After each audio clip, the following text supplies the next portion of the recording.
ఆయనకు ఒక మంచి పేరు ఏంటిదంటే ఆయన ఆశ్చర్య కరుడు, నమ్మిన వారి ఎడల ఆశ్చర్యమైన కార్యములు చేసే దేవుడై ఉంటున్నాడు. మరి మనము అడిగిన దానికంటే, ఊహించిన దానికంటే మరి అత్యధికముగా ఈ సంఘము సేవలో ఉన్న ప్రతి ఒక్కరిని దేవుడు దీవిస్తూ ఉన్నాడు. నిజముగా వెనుతిరిగి చూచినట్లయితే, ఒక్కసారి మన గతాన్ని మనము గుర్తు చేసుకున్నట్లయితే, ఏ స్థితి నుంచి ఈరోజు ఏ స్థితికి వచ్చాము, ఏ స్థితి నుంచి దేవుడు మనల్ని లేవనెత్తాడు, ఏ స్థితి నుంచి ఈరోజు ఏ స్థితిలో దేవుడు మనల్ని నిలబెట్టాడు అన్నది ఒక్కసారి ఎవరికి వాళ్ళు ఆత్మ విమర్శ చేసుకొని, మరి ఒక్కసారి మన గతాన్ని మనం గుర్తు చేసుకుంటే, దేవుణ్ణి స్తుతించకుండా, దేవుణ్ణి ఆరాధించకుండా, దేవుణ్ణి మహిమపరచకుండా ఏ ఒక్కరు మౌనంగా ఖాళీగా కూర్చోలేరు. నిజముగా మరి ఈ సంఘము సేవలో అడుగడుగున ప్రతి ఒక్కరి జీవితంలో అద్భుత ఆశ్చర్యకార్యాలు దేవుడు చేస్తూ ఉన్నాడు. మరి మామిడి పండ్లు సీజన్, మామిడి పండ్ల సీజన్ అంటే మామిడి పండ్లు ఇప్పుడు ఈ మధ్య ఇంకా అన్ని చోట్ల దొరుకుతున్నాయి, కానీ ఏ కాలంలో దొరుకుతున్నాయి. ఒకప్పుడు మామిడి పండ్లు ఎప్పుడు దొరుకుతాయి అంటే చెప్పాలా, ఎండ్లకాలం. ఎండ్లకాలం వచ్చిందంటే మామిడి పండ్ల సీజన్ మొదలైనట్టు. మరి మామిడి పండ్ల సీజన్ మొదలైనట్లుగా కార్ల సీజన్ మొదలైంది. హల్లెలూయా. గడిచిన 6 నెలలు వరుసగా మందిర ప్రతిష్టతలు జరిగినాయి. అనేక ప్రాంతాల్లో మరి మందిరాలు లేనటువంటి కొన్ని స్థలాల్లో మందిరాలు ఆరంభించబడ్డాయి దేవుని మహాకృపను బట్టి. మరి మిర్యాలగూడ వైపు ఈ గడిచిన నెలలో కొత్త స్థలాల్లో 3 కొత్త స్థలాల్లో మరి ఆ చోట ఆ యొక్క ఆరాధనలు ఆరంభించబడ్డాయి. వెళ్ళిన ప్రతి చోట దేవుడు గొప్ప కార్యాలు జరిగిస్తూ ఉన్నాడు. మరి 6 నెలల్లో మందిర ప్రతిష్టతలు జరిగితే మరలా 6 నెలల్లో వరుసగా కొత్త కార్లు. మన సేవలో ఉన్న దేవుని సేవకులే కావచ్చు, విశ్వాసులే కావచ్చు. అంటారు కదా, ఏదైనా షాప్కి వెళ్ళినప్పుడు ఏదైనా వస్తువు కొట్టినప్పుడు, sir first Boney sir, Boney మంచిగా ఉండాలి సార్ అంటారు కదా. ఆ అస్తవాస్త ఏమంటారు కదా, ఆ బోని ఫస్ట్ ఎవడైతే గిరాక్ చేస్తారో వాడిని చేయి మంచిదైతే అది మన నమ్మకం కాదు, అన్యుల నమ్మకం. అది అన్యుల యొక్క నమ్మకం. వాళ్ళు చెప్పే మాట ఈరోజు ఎవరో కానీ మంచి బోని కొట్టారు, వాళ్ళు చేయి అస్తవాస్తు బాగుంది అన్నట్లుగా మన ధర్మేంద్ర అన్నతోటి కారు మొదలైంది. హల్లెలూయా. ధర్మేంద్ర అన్నతో కొత్త కారు మొదలైతే నెక్స్ట్ రాజారావు అంకుల్ తీసుకున్నాడు. ఆ తర్వాత పాండన్న, పాస్టర్ పాండు గారు, ఆ తర్వాత మరి సత్యం అన్న, మూర్తి అన్న, మరి ఆగయ్య అన్న, మరి ఈ వారములో 3 సునందన్న, నిన్నటి దినము సుధాకర్ అన్న. మరి ఎట్లా అంటే ఒక కారు చూసేటప్పటికి అబ్బా ఇదే బాగుందరా అని చెప్పి ఆశ్చర్యపడుతూ ఉంటే, పెద్ద గీత పక్కన ఇంకో పెద్ద గీత గీస్తే ఈ గీత చిన్న గీత అయిపోద్ది అన్నట్లుగా మరి ఒక కారు చూసే అబ్బా అనుకుంటూ ఉంటే, మరి ఆ కారుకి మించి ఇంకొక కారు దేవుడు ఇస్తూ ఉన్నాడు. అంచెలంచెలుగా ప్రతి ఒక్కరిని దీవిస్తూ ఉన్నాడు. మరి అట్టలుపునైనా నన్ను దేవుడు కనికరించి నాకును కొత్త కారు దేవుడు అనుగ్రహించాడు. మరి సేవలో నాకు బైక్ చాలా అవసరమైంది. సేవలో బైక్ చాలా అవసరమైంది. ప్రార్థిస్తూ ఉన్నాను, ప్రభా బైక్ కావాలని. ఒకరోజు ఒక యవనస్తుడు తన బర్త్డే రోజు, అంకుల్ మా డాడీ నా బర్త్డే గిఫ్ట్గా ఒక బైక్ ఇచ్చాడు, మీరే షోరూమ్కి వచ్చి మరి ప్రార్థన చేసి ఆ బైక్ని బయటికి తీయాలని చెప్పినప్పుడు సైతాన్తో నాతో మాట్లాడుతూ ఉన్నాడు. ఏమని? వాళ్ళ నాన్న పెద్ద ఆఫీసరు, వాళ్ళ నాన్న ఉన్నాడు కాబట్టి వాళ్ళ నాన్న అనికి బర్త్డే గిఫ్ట్గా బైక్ ఇచ్చాడు. నీకు ఇప్పించేది ఎవరు? నీ బ్రతుకులో కనీసము కొత్త బైక్ కాదు కదా, కొత్త సైకిల్ కొనగలుగుతావా అని చెప్పి ఒక మనిషి, సాతాను నా పక్క నుండి ఒక మనిషి మాట్లాడినట్లుగా వాడు చెవులో మాట్లాడుతూ ఉన్నాడు. అప్పుడు ఒక వాక్యం గుర్తొచ్చింది. ఏమని? మరి ఇజ్రాయేల్కి 12 గోత్రాలకి దేవుడు అంటాడు కదా, 11 గోత్రాలకి స్వాస్యాన్ని పంచండి, కానీ 12వ గోత్రానికి స్వాస్యము పంచొద్దు అంటాడు. ఆ గోత్రం ఏ గోత్రం అండి? లేవి గోత్రం. ఎందుకు దేవుడు ఆ లేవి గోత్రానికి స్వాస్యాన్ని పంచొద్దని అంటే, దేవుడిగా నేనే వారి యొక్క హల్లెలూయా. చూడు, 11 గోత్రములకు స్వాస్యము దేవుడు పంచమున్నాడు కానీ లేవి గోత్రానికి వద్దు అన్నాడు. ఎందుకు అంటే నేనే వారి యొక్క స్వాస్యము అన్నాడు. ఆ వాక్యం గుర్తొచ్చి వెంటనే ప్రార్థించి గద్దించినప్పుడు మరి నెమ్మదైంది. ప్రార్థిస్తూ ఉన్నాను.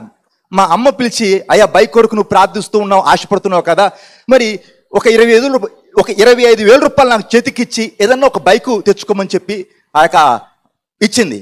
డౌన్ పేమెంట్ కట్టి తెచ్చుకోమని చెప్పి ఇచ్చింది. మరి పెద్దన్న దగ్గరికి వచ్చి చెప్పాను, అన్న మరి మా అమ్మ నాకు ఒక 25,000 ఇచ్చింది, పలానా బైకు. నా దృష్టిలో ఏంటంటే స్ప్లెండర్ చాలా గొప్పది, అప్పుడు స్ప్లెండర్ చాలా గ్రేట్, పలానా బైక్ తీసుకోవాలనుకున్నా అన్న. ప్రార్థించడంటే మన పాస్టర్ అన్న అన్నాడు, కొంచెం ఆగయ్యా, ఇప్పుడు నువ్వు బైక్ తీసుకుంటే మరి మిగతా వాళ్ళ గురించి కూడా ఆలోచించాలా, మరి కొంచెం ఆగు, నేనే నీకు బైక్ ఇప్పిస్తాను, నేనే నీకు మోటార్ సైకిల్ ఇప్పిస్తాను, కొంచెం ఆగు అని చెప్పాడు. ఈలోగా మన సత్యమన్న చాలాసార్లు సాక్ష్యం చెప్పాడు. ఆయనకు ఒక బైకు, 3 సేవకులు, ఆనందన్న, ఎమ్మిరావన్న, విజయన్ బ్రదర్, ఈ 3 కలిసి అన్నకు ఒక బైక్ ఇప్పించారు సత్యమన్నకి. ఆ ఉన్న పరిస్థితుల్లో ఆ యొక్క ఈఎంఐ అని కట్టలేదు. చాలా రోజులు గడిచిపోయిన తర్వాత ఆ కట్టాల్సిన ఆ ఈఎంఐ అంతా తీసుకెళ్ళి విజయన్ బ్రదర్కి ఇచ్చినప్పుడు అన్నేమన్నా అంటే, బ్రదర్ అది మీరు దేవుని సేవలో వాడారు కాబట్టి, అది దేవుని సేవలో బైక్ వాడుతున్నారు కాబట్టి ఆ డబ్బు నాకేమొద్దు, ఆ డబ్బు తీసుకెళ్ళి మీ సేవలోనే వాడండి బ్రదర్ అని చెప్పి ఆ డబ్బు తీసుకోలేదు. మరి సత్యమన్న ఏం చేశాడంటే ఇంకా అది తీసుకుని వెళ్ళిపోలేదు. అది తీసుకొని ఇక్కడికి వచ్చి ఇక్కడున్న సేవకుల్లో ఒక సేవకునికి, అయ్యా నువ్వు బైక్ కొనుక్కోమని చెప్పి ఆ డబ్బు ఆ సేవకుని చదువులు పెట్టాడు. పెట్టినప్పుడు పాస్టర్ గారికి కొంచెము మరి ఏమైందో తెలియదు కానీ, అయ్యా దాంతో నేను కొంచెము కలిపి పెద్ద బండి తీసుకుందామని చెప్పి రాయల్ ఎన్ఫీల్డ్ బుల్లెట్ మరి తీసుకోవడం జరిగింది. మరి పాస్టర్ గారు నాకు మాట ఇచ్చారు కదా, అయ్యా కొంటే ముందు నీకే కొంటాను, కొన్న తర్వాత మరి మిగతా వాళ్ళ గురించి ఆలోచించేద్దామని చెప్పాడు. కాబట్టి ఇప్పుడు అనుకోకుండా ఏమైంది, అక్కడ ఉన్న సేవకుల్లో ఒక సేవకునికి అనుకోకుండా బైక్ వచ్చింది. నెక్స్ట్ మరి నాకు ఇస్తాన్నాడు కాబట్టి అదే బండి మరి పాస్టర్ గారి పేరు మీదనే నాకు రాయల్ ఎన్ఫీల్డ్ రావడం జరిగింది. ఆశ్చర్యరీతిగా 4 బండ్లు, 4 అప్పుడు రాయల్ ఎన్ఫీల్డ్ అంటే ఎవరి దగ్గర ఉంటుందంటే పొలిటికల్ లీడర్ల దగ్గర, బాగా అంటారు కదా సౌండ్ పార్టీ అంటారు చూడండి. ఇప్పుడు ఈ మధ్య సందుల్లో గొంతుల్లో తిరిగే వాళ్ళు కూడా వాటిని మెయింటైన్ చేస్తున్నారు. కానీ ఒకప్పుడు బుల్లెట్ అంటే అది పోతుందంటే వాళ్ళు ఎవరైనా సరే ఇట్లా తిరిగి చూడాలా. ఆ రీతిగా 4 బుల్లెట్లు తీసుకోవడం దేవుడు కృప చెప్పాడు. ఆ బండి తీసుకున్నప్పుడు అన్నారు, సరే పాస్టర్ గారి ప్రేమ కొద్దీ అది ఇప్పిస్తా అన్నాడు, కానీ దాన్ని అసలు నువ్వు మెయింటైన్ చేయగలవు, దాని బరువేంది, నీ పర్సనాలిటీ ఏంది, కనీసం కింద పడితే నువ్వు లేపగలుగుతావా? వాస్తవానికి అది చాలా వెయిట్ ఉంటుంది, కింద పడితే లేపలే, నిజమే, అది వాస్తవమే. కింద పడితే లేపనికి నీకు చేతన అవుతుందా? ఏదో చిన్నది మామూలుది, ఏదో స్ప్లెండరో పల్సరో తీసుకొని మరి ఇదే అక్కడికి నువ్వు ఏకంగా ఆశకు కూడా అద్దులు ఉండాలి కదా, కింద పడితే నువ్వు లేపలే, దాన్ని నువ్వు మెయింటైన్ చేస్తావా అని అన్నారు. వాస్తవానికి ఆ షోరూమ్కి వెళ్ళినప్పుడు ఆ షోరూంలో ఒక అతను గొడవ పడుతున్నాడు. ఏమని, మీరు 45 కిలోమీటర్లు, 1 లీటర్కి 45 కిలోమీటర్ల మైలేజ్ ఇస్తుందని చెప్పారు, 45 కాదు కదా, కనీసము 35 కూడా ఇవ్వట్లేదు, ఈ బండి నాకు వద్దు, నా డబ్బు నాకు ఇవ్వమని గొడవ పడుతున్నాడు. ఆ మాట అనగా నాకు పెద్ద పిడుగుపాటు. అరే నాయన, 35 45 అంటున్నాడు, 35 కూడా రావట్లేదంట. ఆయన ఏమన్నాడు, 25 కిలోమీటర్లు ఇస్తుంది లీటరు, నాకు ఈ బండి వద్దని చెప్పి గొడవ పడుతున్నాడు షోరూంలో. మరి ఏమన్నారు, అది కింద పడదా లేపలేవు అన్నారు కదా. విచిత్రం, అద్భుతం ఏంటంటే దేవుని దయ, అన్న వాళ్ళు కింద పడ్డారు, చేతులు కొట్టుకున్నారు, కాళ్ళు కాల్చుకున్నారు, కానీ దాని మీద ఒక గీత నాకు ఇప్పటి వరకు పడలేదు. ఇంకో అద్భుతం ఏంటంటే దాన్ని ఎక్కడ నువ్వు మెయింటైన్ చేస్తామన్నారు కదా. బండి తీసుకున్న తర్వాత ఇంజన్లో పెద్ద శబ్దాలు, మామూలుగా 1,00,000 2 లక్షలు తిరిగిన తర్వాత ఇంజిన్ ఓపెన్ చేస్తారు. అలాంటిది తీసుకున్న కొద్ది కాలానికి ఇంజిన్లో పెద్ద శబ్దాలు వస్తూ ఉన్నాయి. అప్పటికి 4 సార్లు ఇంజిన్ ఓపెన్ చేశారు. ఒకరోజు అనుకోకుండా మరి చందన్న కలిచాడు, మంచి మెకానిక్. ఆయన అన్నాడు, అన్న కొత్త బండి తీసుకున్నావు కదా, బండి బాగుందంటే నా దగ్గర వారం ఉంటే షెడ్లో 10 రోజులు ఉంటుంది, అది పరిస్థితి అంటే, అయ్యో అవునన్న, నా ఫ్రెండ్ ఉన్నాడు, తన దగ్గరికి తీసుకెళ్ళి చూపిద్దామని చెప్పి తన దగ్గర తీసుకెళ్ళాడు. ఇద్దరు కలిసి ఇంజిన్ ఓపెన్ చేశారు, ఏదో చిన్న ప్రాబ్లం సెట్ చేశారు. అద్భుతం ఏంటంటే ఆ మామూలు కంపెనీ వాడు 45 లీటర్ ఇస్తుందంటే నాకు 58, 1 లీటర్ పెట్రోల్ పోస్తే 58 కిలోమీటర్లు మైలేజ్ వచ్చింది. ఇంచుమించు 2 లక్షల వరకు ఆ మీటర్ చూపించింది, 2 లక్షల వరకు మీటర్ చూపించింది. ఆ తర్వాత మీటర్ బంద్ అయిపోయింది. ఎన్ని లక్షలు తిరిగిందో తెలీదు. బైక్ మీద రాత్రి అనక పగులనక ఎండనక వాననక మరి విరామం లేని ప్రయాణాలు చేయడానికి దేవుడు కృప చూపాడు. ప్రతి ప్రయాణంలో దేవుడు కాపాడాడు. ఆ తర్వాత కారు చాలా అవసరం అయిపోయింది. మామూలు అంటాను, వండుకున్నోడికి ఒక కూర అంట, అడుక్కునేవాడికి 66 కూరలు అంట. మరి మన సంఘం సేవలో మరి ఎంతమందికి అయితే కారులోనియో ప్రతి ఒక్కరిని పోయి అడిగేటువంటి కారు కావాలని. పాపం వాళ్ళు కూడా మరి కాదనకుండా నమ్మకంగా కొంతమంది అయితే మరి ఆ కారు నిండా పెట్రోల్ నింపి ఇంటికి పిలిచి భోజనం పెట్టి మరి వచ్చినందుకు కానుక కూడా పెట్టి పంపించేవాళ్ళు. వాళ్ళు ఇవ్వటానికి ఇష్టంగా సంతోషంగానే ఇచ్చేవాళ్ళు, కానీ తీసుకోవడానికి నాకు మొహమాటం అయ్యేది, నాకు సిగ్గు అనిపించేది. ఒకసారి 2 సార్లు, ప్రతిసారి అంటే ఇబ్బంది అవుతుంది. ఒక సమయానికి అడిగాను, ప్రభా నేను ఇంకెవరిని అడగను, నువ్వు ఇస్తే వెళ్తాను, లేదంటే అవసరం నడుచుకుంటూ వెళ్తాను, నాకు కారు కావాలా ప్రభా అని ప్రార్థిస్తూ ఉన్నాను.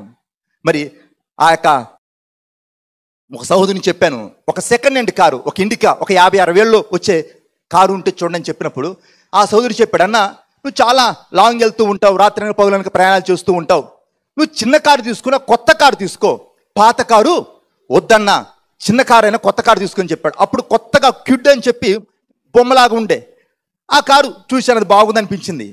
కానీ నా పేరు మీద ఆ యొక్క ఎవరు అప్పుడే నాకంటే ముందు కారు తీసుకున్న సహోదరుడు సాక్ష్యం చెప్పాడు, నా పేరు మీద లోను రాదు కాబట్టి మరి ఫలానా సహోదరుని పేరు మీద ఆ కారు తీసుకుని చెప్పి సాక్ష్యం విన్నప్పుడు మన మధ్యలో ఉన్న సహోదరుడు ఆ యొక్క నాగేశ్వరరావు గారు, నేను ఆయన అడగలేదు, ఆయన పని కట్టుకున్న వచ్చి నా పక్కకు వచ్చి కూర్చొని, బ్రదర్ మీ పేరు మీద లోన్ రాదంటే కదా ఇప్పుడే విన్నాను, నువ్వు కారు తీసుకునేది ఉంటే నేను షూరిటీగా ఉంటాను, నా పేరు మీద తీసుకొని బ్రదర్ అన్నాడు. సరే మంచిది ప్రార్థించేద్దాం, సంతోషం మీరు చెప్పినందుకు అన్నాను. విచిత్రం ఏంటంటే నేను ఆయన ఎంట పడాల్సింది పోయి ఆయన నా ఎంట పడతా ఉండు, ఫోన్లు చేస్తున్నాడు, బ్రదర్ ఎప్పుడు వెళ్దాం షోరూమ్కి, ఎప్పుడు తీసుకుంటున్నారు అని చెప్పి ఫోన్లు చేస్తూ ఉన్నాడు. సరే చూద్దామని చెప్పి ఆ క్విడ్ కార్ కని వెళ్ళి అంతా షోరూమ్కి వెళ్ళి అంతా చూసిన తర్వాత తిరిగి వస్తున్నప్పుడు దేవుడు మాట్లాడేమని, మరి నీతోనే మాట్లాడాను కదా, నమ్మితే గతంలో నీకు చెప్పిన కదా, నువ్వు కదిలితే కార్యాలు చేస్తాను, నువ్వు అడిగేస్తే దారి చేస్తాని, ఇప్పుడు నువ్వు నమ్మితే నా మహిమను చూస్తావు, ఇందులో నా మహిమ లేదు, పెద్ద కారు తీసుకోమని చెప్పాడు. అప్పుడు మార్కెట్లో కనుక్కుంటే బెస్ట్గా మంచిగా ఎక్కువ సేల్ అవుతున్న కార్లు ఏంటంటే బ్రీజా. మారుతిలోనే నెంబర్ 1గా సేల్ అయిన కారు ఏది అంటే బ్రీజా. ఆ బ్రీజా బుక్ చేయడానికి మరి ప్రయత్నం మొదలుపెట్టాను. సరే బ్రదర్ చెప్పాను, అన్న శుక్రవారం వెళ్దాం కారు బుక్ చేయడానికి ప్రార్థించనని చెప్పాను. అది బుక్ చేయాలంటే ఎంత కావాలంటే 21,000 కావాలా, 21,000 కావాలా, 3 నెలలు వెయిట్ చేయాలా. ప్రార్థిస్తూ ఉన్నాను. నా దగ్గర ఎంత ఉన్నాయి అంటే 15,000 రూపాయలు ఉన్నాయి. 21,000 బుక్ చేయాలా, నా దగ్గర 15,000 రూపాయలు ఉన్నాయి. అక్కడ షోరూంలో ఆ పేపర్స్ అవన్నీ రాయటానికి మరి వేరే వారి సాయం అడిగి నాతో పాటు ఒక 2 బ్రదర్ని తీసుకెళ్ళాను. అన్న ఇట్లా నేను కారు బుక్ చేయడానికి వెళ్తున్నాను, వచ్చి కొంచెం నా సాయం చేయండి అంటే ఆ బ్రదర్స్ వచ్చారు. పోతున్నప్పుడు ఆ బ్రదర్ ఏం చేశాడంటే చిన్న కానుకని చెప్పిన జేబులో పెట్టాడు. నేనేమనుకున్నాను, 15,000 ఉండే కదా, వెళ్ళి ముందు ఆ డబ్బు కట్టి మిగతా అమౌంట్ తర్వాత కడదామని చెప్దామని చెప్పి వెళ్తూ ఉన్నాను. దారిలో ఉండగానే చిన్న కానుకని చెప్పి నా జేబులో పెడితే అది చూస్తే 10,000 ఉన్నాయి. అక్కడ ఎంత కట్టాలంటే 21,000. మిగిలిన ఆ యొక్క బుక్ చేసాము. ఆ మిగిలిన డబ్బుతో హోటల్కి తీసుకెళ్ళి వచ్చిన వాళ్ళకి భోజనం పెడతామన్నారు. అన్న కారు వచ్చిన తర్వాత పార్టీ ఇస్తారు కదా, మీరు కారు రాకముందే పార్టీ ఇస్తున్నారు ఏంటంటే దీన్నే విశ్వాసం అంటారు. అందరు వచ్చిన తర్వాత ఇస్తే నేను రాకముందే ఇస్తున్నా అని చెప్పి వాళ్ళకి హోటల్కి తీసుకెళ్ళి భోజనం పెట్టి వచ్చాను. నెల తర్వాత సండే మిర్యాలగూడ చర్చికి వెళ్ళి చర్చిలో చెప్పానేమని, సేవలో కారు చాలా అవసరం ఉంది, ప్రార్థించండి, ఇట్లా కారు బుక్ చేసిన పలానా కారు ప్రార్థించనని చెప్పాను. వాళ్ళు ఏమన్నారంటే 1,00,000 రూపాయలు డౌన్ పేమెంట్ కడితే కారు ఇచ్చేస్తాము, ఎందుకంటే గవర్నమెంట్ ఎంప్లాయీ కాబట్టి కారు ఇచ్చేస్తామన్నారు. రూపాయి లేదు, ఉన్నదంతా ఆడ ఇచ్చేసి విశ్వాసంతో వచ్చి చర్చిలో చెప్పి ప్రార్థన చేస్తూ ఉన్నాను. ఆదివారం ఆరాధన అయిపోయింది, వచ్చాను. సోమవారం నేను లేకముందే నా ఫోన్లో మెసేజ్లు వచ్చినాయి, 3 లక్షలు వచ్చినాయి. ఏ రీతిగా అంటే ఆ సంఘస్థులు, మిర్యాలగూడ సంఘస్థులు వేరే వైపులు అనుకోకుండా 3 వైపుల నుంచి 3 లక్షలు పంపించారు. చూసినప్పుడు నాకు ఆశ్చర్యం అనిపించింది, ఇంత దేవుడు ప్రేమిస్తూ ఉన్నాడు కదా. నేను 1,00,000 రూపాయల కొరకు ఎదురు చూస్తూ ఉన్నాను, దేవుడు 3 లక్షలు దేవుడు పంపించాడు. ఈలోగా కొన్ని రోజులకి షోరూమ్ అతను ఫోన్ చేసి, సార్ 3 లక్షలు కాదు 2 లక్షలు కట్టాలన్నాడు. సరే మంచిది కడతా అన్నాడు. తీరా షోరూమ్కి వెళ్ళిన తర్వాత కారు వచ్చింది, షోరూమ్కి రమ్మని చెప్పిన తర్వాత షోరూమ్కి వెళ్ళిన తర్వాత ఆయన ఏమంటాడు, ఆ యొక్క అంతా చూసిన తర్వాత డీటెయిల్స్ అని చూసి 2 లక్షలు కాదు సార్ 3 లక్షలు కట్టాలన్నాడు. సరే మంచి 3 లక్షలు ఎందుకు ఉన్నాయి కదా, డైరెక్ట్గా ఎప్పుడైనా కట్టేదే కడతాను. ఇంకా కాసేపటికి మరలేమన్నాడు, 3 లక్షలు కాదు 4 లక్షలు కట్టాలన్నాడు. ₹2 ఏదో 1000-2000 అంటే పక్కన వాళ్ళు అడగొచ్చు, ఇచ్చేయచ్చు. ఏకంగా 1 లక్ష పెంచాడు. ఏం చేయాలని చెప్పి ఆలోచిస్తూ ఉన్నాను. అప్పుడే సత్యవన్న ఫోన్ చేశాడు. మరి బ్రదర్ కారు వస్తుందని చెప్పారు కదా, మరి ఎక్కడ దాకా వచ్చింది ఆ పని అంటే, ఇప్పుడు ఇక్కడనే ఉన్నాను, ఇంకొక ₹1,00,000 తక్కువ పడుతుంది, దాని గురించి ఆలోచించేదేముంది, నేను పంపిస్తున్నానని చెప్పి అన్న ఒక ₹1,00,000 పంపడం 4 లక్షలు అయిపోయింది. డీడీ కడదామని చెప్పి బ్యాంక్కి వెళ్ళాం. వెళ్ళిన తర్వాత అన్న అదంతా ఫైల్ అంతా చూచి అనేమన్నాడు ఆ బ్యాంక్ మేనేజరు, లేదు ఇంకొక 1 లక్ష ఎక్స్ట్రా కట్టాలా, లేకపోతే ఆయనకున్న లోన్లన్నీ క్లియర్ చేసుకోవాలని చెప్పారు. ఇది ఎక్కడ గొడవ, ₹1,00,000 నుంచి ఏకంగా 5 లక్షలకి ఆలోచిస్తూ ఉన్నాను. నాతో పాటు ఒక 3 సహోదరులు ఉన్నారు. అయితే ఆయన అడగకుండానే, అన్న నా క్రెడిట్ కార్డు ఉంది, ₹1,00,000 తీసేసుకొని ముందు కారు బయట తీద్దాం అన్నాడు. పక్కనున్న ఒక సహోదరు అన్నాడు, బ్రదర్ ఇది దేవుని హస్తం, ఎందుకంటే కొన్ని రోజుల క్రితము నా కారు ఈఎంఐకి ఒక 10,000 అడిగితే దేవుని తోడు పిల్లలకు పాలుగొలేవు అని చెప్పాడు, పిల్లలు పాలకు నా దగ్గర డబ్బు లేదని చెప్పాడు. అట్లాంటి వ్యక్తి అడగకుండానే ₹1,00,000 తీసుకోమని చెప్తున్నాడు అంటే ఆశ్చర్యం కదా అన్నాడు. సరే నేనేమన్నాను, 5 లక్షలు కట్టిన తర్వాత 5 లక్షలు కడుతున్నాం కదా, అదేదో నా పేరు మీదనే ఇవ్వండి అంటే ఆయన ఏమన్నాడు, లేదు బ్రెడ్ రిలేషన్ ఉండాలా, నీ పేరు మీద వస్తుంది, మరలా 6 నెలలు వెయిట్ చేయాలా, లేదంటే బ్రెడ్ రిలేషన్ ఉండాలన్నారు. సరే ఎవరి పేరు ఉంటే ఏంది అని చెప్పి సరే నాగేశ్వరరావు పేరు మీదనే కానిమ్మని చెప్పాను. నాగేశ్వరరావు అని వచ్చిన తర్వాత ఆ కారు 5 లక్షలు డౌన్ పేమెంట్ కట్టినందుకు అద్భుతం ఏంటంటే కట్టే ఈఎంఐ ₹8,150 కట్టాలా, 8,150. నాగేశ్వరరావు దగ్గర పక్కకి పిలిచి, బ్రదర్ కాకపోతే టెన్షన్ ఏమని, ప్రతి నెల అంత నేను కట్టగలనా, వీలవుతుందని చెప్పి ఆలోచిస్తున్నప్పుడు నా మనసులో ఆలోచిస్తూ ఉన్నాను. నాగేశ్వరరావు దగ్గర పక్కకి పిలిచి చెప్తా ఉన్నాడు, బ్రదర్ మీరేం టెన్షన్ పడబాకండి, నా అకౌంట్ నుంచి ఆల్రెడీ శాలరీ కట్ అయిపోతుంది, పడగానే కట్ అయిపోతుంది, మీ దగ్గర ఉన్నప్పుడు ఇవ్వండి, వెనక ముందైనా పర్వాలేదు. ఇంకోటి ₹8,150 కదా, మీరు 7,000 కట్టండి, మిగతా ₹1,150 నేను, అది ఎన్ని నెలలు చూసుకుంటే 84 నెలలు, ఇంచుమించు 1,00,000. ఇవన్నీ దేని చెప్తూ ఉన్నానంటే బైబిల్ అయింది, ప్రభు కొరకు ప్రయాసపడుతున్న వారిని రెట్టింపు సన్మానానికి పాత్రలిగించండి. మరి నాగేశ్వరరావు కుటుంబం నిజంగా ఈ సంఘాన్ని సేవకి ఎంతో ఆశీర్వాదకరంగా ఉన్నారు. బైబిల్ టీవీలో మన పాస్టర్ గారు వాక్యము చెప్పడం జరిగింది. మొట్టమొదటిగా 1 సంవత్సరం కొరకు బుక్ చేసింది. ఆ సంవత్సరం కొరకు కావాల్సిన ఆ ఛానల్కి ఎంతైతే ఖర్చు అవుతుందో, మొదటిసారి ఒకేసారి సంవత్సరం కొరకు కావాల్సిన ఆ ఖర్చు అంతా కూడా సోదరుడు భరించాడు. నిజంగా వెనుతిరిగి చూస్తే ఆ కుటుంబాన్ని దేవుడు ఎంత దీవించాడంటే, ఓ కొడుకుని డాక్టర్ని చేశాడు, ఇంకో కొడుకును కూడా దేవుడు ఉన్నతమైన స్థితిలో దేవుడు నిలిపాడు. దేవుడు ఎవరికీ అచ్చి ఉండే దేవుడు కాదు. మరి ఆ కారు కూడా తీసుకుని 7 ఏళ్ళు అయిపోయింది, 2 లక్షల పైన తిరిగింది. ఇక ఈ మధ్య ఆ కారులో కొత్త శబ్దాలు వినపడతా ఉన్నాయి. మెకానిక్ చూపిస్తా అన్నాడు, సార్ మీరు ఈ కారులో ఉన్న ఈ ప్రాబ్లమ్స్ అన్నా క్లియర్ చేసుకోండి, లేదా కొత్త కారు అన్నా తీసుకోండి అని ఆయన చెప్పినప్పుడు నేను అనుకున్నాను, ఆ కారు పాత కారు, అది ట్రాక్టర్ నడిపినట్లుగా, ఎడ్ల బండిలాగా. ఎందుకు, అందరు డ్రైవర్లే దానికి, చిన్నోళ్ళు పెద్దోళ్ళు అందరు డ్రైవర్లే. మరి అందరు నడిపారు కాబట్టి ఇంకా 3 లక్షలు వస్తే చాలా గొప్ప. ఎక్స్చేంజ్లో 7 సంవత్సరాలు గడిచిపోయింది, 2 లక్షల కిలోమీటర్లు పైన తిరిగింది, 3 లక్షలు వస్తే చాలు అనుకున్నాను. అద్భుతం ఏంటంటే ఒక షోరూంలో తీసుకెళ్ళి చూపిస్తే 6 లక్షలు దీనికి ఇచ్చేస్తామని చెప్పారు. ₹1 కట్టకుండా మరలా కొత్త కారు దేవుడు అనుగ్రహించాడు. నిజముగా ఇవన్నీ చూచినప్పుడు దేవుణ్ణి స్తుతించకుండా మౌనంగా ఉండలేం. మరి మిర్యాలగూడలో నేను పరిచయం చేస్తున్నాను, అందరికి తెలుసు కదా. మరి చాలాసార్లు పాస్టర్ గారు ఛార్జీకి డబ్బులు ఇచ్చేవాడు. కొన్నిసార్లు ఉన్న పరిస్థితులను బట్టి మరి తన దగ్గర ఉన్నప్పుడు ఇచ్చేవాడు, ఉంటే పెట్టుకొని పోండి నా దగ్గర ఉన్నప్పుడు ఇస్తాననేవాడు. చాలాసార్లు లేట్ అయ్యేది ఇవ్వటం. కొన్నిసార్లు మరి ఆ యొక్క ఛార్జీకే ఉండేది. హోటల్లో భోజనం చేస్తే ఆ యొక్క ఛార్జీకి తక్కువ అవుతాయి అని చెప్పి ఉపవాసం ఉండి వెళ్ళి వచ్చేవాడిని. ఆ సంఘస్థుల ఇళ్లలో భోజనం చేస్తే వాళ్ళకి అలుసైపోతారని చెప్పి నేను ఉపవాసం ఉన్నాను, తినను అని చెప్పి వచ్చేవాడిని. కొన్నిసార్లు లారీలు ఎక్కి వచ్చిన రోజులు ఉన్నాయి. కొన్నిసార్లు ఇప్పుడు రోడ్లు చాలా పెద్దగా అయిపోయినాయి, లగ్జరీ బస్సులు, ఏసీ బస్సులు ఎన్నో ఉన్నాయి. కానీ అప్పుడు ఎక్స్ప్రెస్ బస్సులు.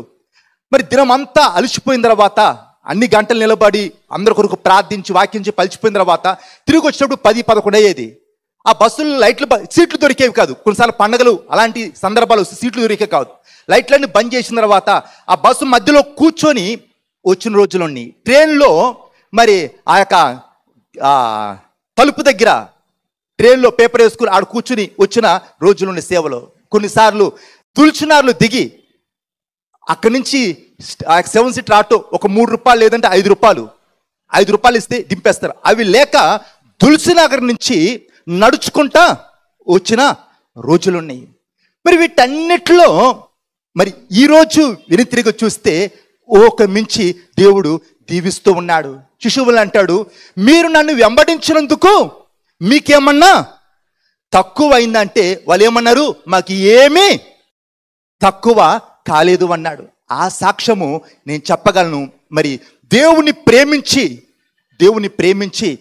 దేవుని కొరకు ఉన్నదంతా వదిలి, కొంతమంది మరి తలా తోక తెలియని వాళ్ళు చెప్పే మాటలు వీళ్ళు వర్కనే చేస్తూ ఉన్నారా, జీతాలు తీసుకుంటున్నారు చేస్తున్నారు, తలకా లేని మాటలు, తెలివి లేని మాటలు. మరి నాకు పాస్టర్ గారు నాకు మ్యారేజ్ అయిన తర్వాత, నేను సేవకు వచ్చి 24 ఏళ్ళు అయిపోయింది, 25 సంవత్సరం గడుస్తూ ఉంది. మరి నా మ్యారేజ్ అయ్యి 10 ఏళ్ళు అవుతుంది. మరి మ్యారేజ్ అయిన తర్వాత పాస్టర్ గారు అయ్యా పెళ్ళయింది కాబట్టి ఇంటి ఖర్చుకి కావాలి కాబట్టి అని ఇంటి ఖర్చుకని కొంచెం ఇవ్వటం మొదలుపెట్టాడు. అంతకుముందు 12 ఏళ్ళు, ఇంచుమించు 13 ఏళ్ళు మరి యవ్వన జీవితాన్ని దేవుని యొక్క సేవలో ధారపోయటానికి దేవుడు కృప చూపాడు. అయితే బైబిల్లో ఉంది, యథార్థవంతులకు ఆయన ఏ మేలు. కీర్తనల గ్రంథం 84వ అధ్యాయము 11వ వచనము. కీర్తనల గ్రంథము 84వ అధ్యాయము 11వ వచనం. యథార్థముగా ప్రవర్తించు వారికి ఆయన ఏ మేలును చేయక మానడు. ఏమన్నా, యథార్థముగా ప్రవర్తించు వారికి ఆయన ఏ మేలును చేయక మాడంట. సామెతలు 28వ అధ్యాయము 20వ వచనం చూడండి.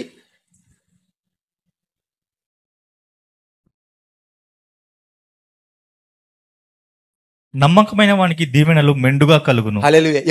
నమ్మకమైన వానికి ఏం కలుగుతుందంటే దీవెనలు మెండుగా కలుగును. యథార్థవంతులకు ఆయన ఏ మేలు చేయక.